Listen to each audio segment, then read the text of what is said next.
മാമാ ആമാ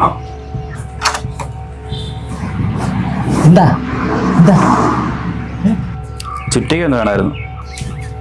എന്തിനാ എന്തിനാ? ആവശ്യമില്ല താണിയെല്ലാം പറിച്ചുള്ള അച്ഛൻ പറഞ്ഞു. മാമിന്റെ മാമി ഇവിടെ ഇല്ല. മാമി അമ്പലത്തിൽ പോയിക്കോ.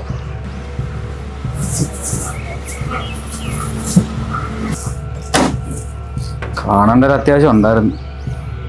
വേണ്ടാ, പിന്നെ നീ കഴിഞ്ഞ ആഴ്ച 5000 രൂപ വെച്ചില്ലയോ? ഇത് 10000 രൂപ കൈ വെച്ചോ. മാമ അതാ അന്ന് മരുന്ന് മേടിക്കാനായിരുന്നു. മരുന്ന് മേടിക്കണ്ട, ആ മരുന്ന് മേടിക്കാനല്ലയോ? ഓക്കെ, ഈ കൂടുതൽ ഉപയോഗിക്കണ്ട കേട്ടോ.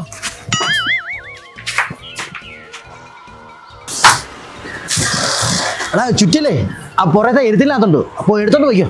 കുഴപ്പമില്ല മാമ, ഞാൻ മാമ എന്നിട്ടേ പോന്നുള്ളൂ. മാമി പളനി പോ. ആ വഴി ഞങ്ങളെ 1 മാസം കഴിഞ്ഞാൽ വരത്തുള്ളൂ. കുംഭമേളയ്ക്ക് പോവാ. 5 ലൈസം കുറെ തിന്നു ഞാൻ. Happy Kumbh Mela mama, happy Kumbh Mela mama.